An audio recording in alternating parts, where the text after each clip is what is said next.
My husband told his whole family to dump all the kids on me and made me the family daycare. He never expected what I did after.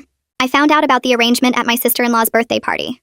Derek was in the backyard with his brothers and their wives, and I was inside doing dishes, when Linda pulled me aside with her toddler on her hip. She said, "So Derek mentioned you're fine watching Lucas next weekend while we go to that conference." I had no idea what she was talking about. I told her Derek had never mentioned anything to me about watching her son. Linda looked confused and then called Derek inside. He came in, wiping his hands on a towel, and smiled like this was no big deal. "Yeah, I told everyone at the family gathering last month that since you're home anyway, you could help out when people need childcare. It saves everyone money and your family." I stared at him. I had never agreed to be the family daycare. I had never said I was available to watch other people's children. I'd never even been asked. Derek explained that it was just helping out, that family helps each other, and that I should be happy to be needed. Linda nodded supportively.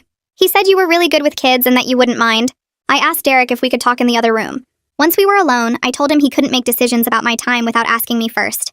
He said I was being selfish, that family was important, that watching a few kids for a few hours wasn't a big deal.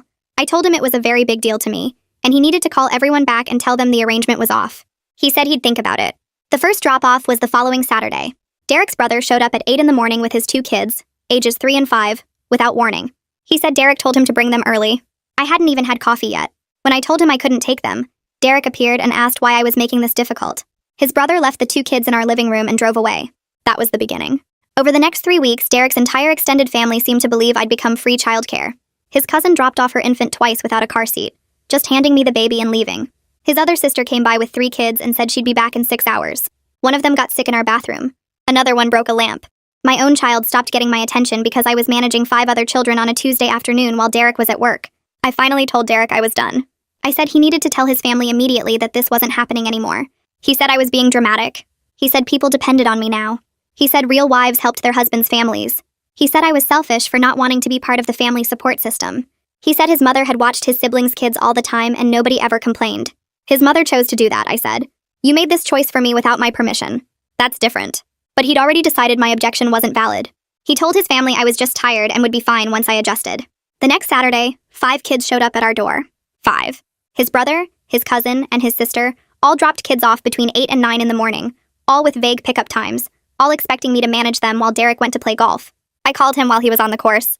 I told him to come home immediately. He said it was too late to cancel, and I was a stay-at-home mom, so this was literally what I did all day. I told him I did childcare for 1 child, not 6. I told him if he didn't come home, I was leaving. He laughed and said I wouldn't actually do that. I packed a bag, loaded my own child into the car, and drove to my mother's house. I left all 5 of his relatives' children in our living room, unsupervised. His family started calling within 20 minutes.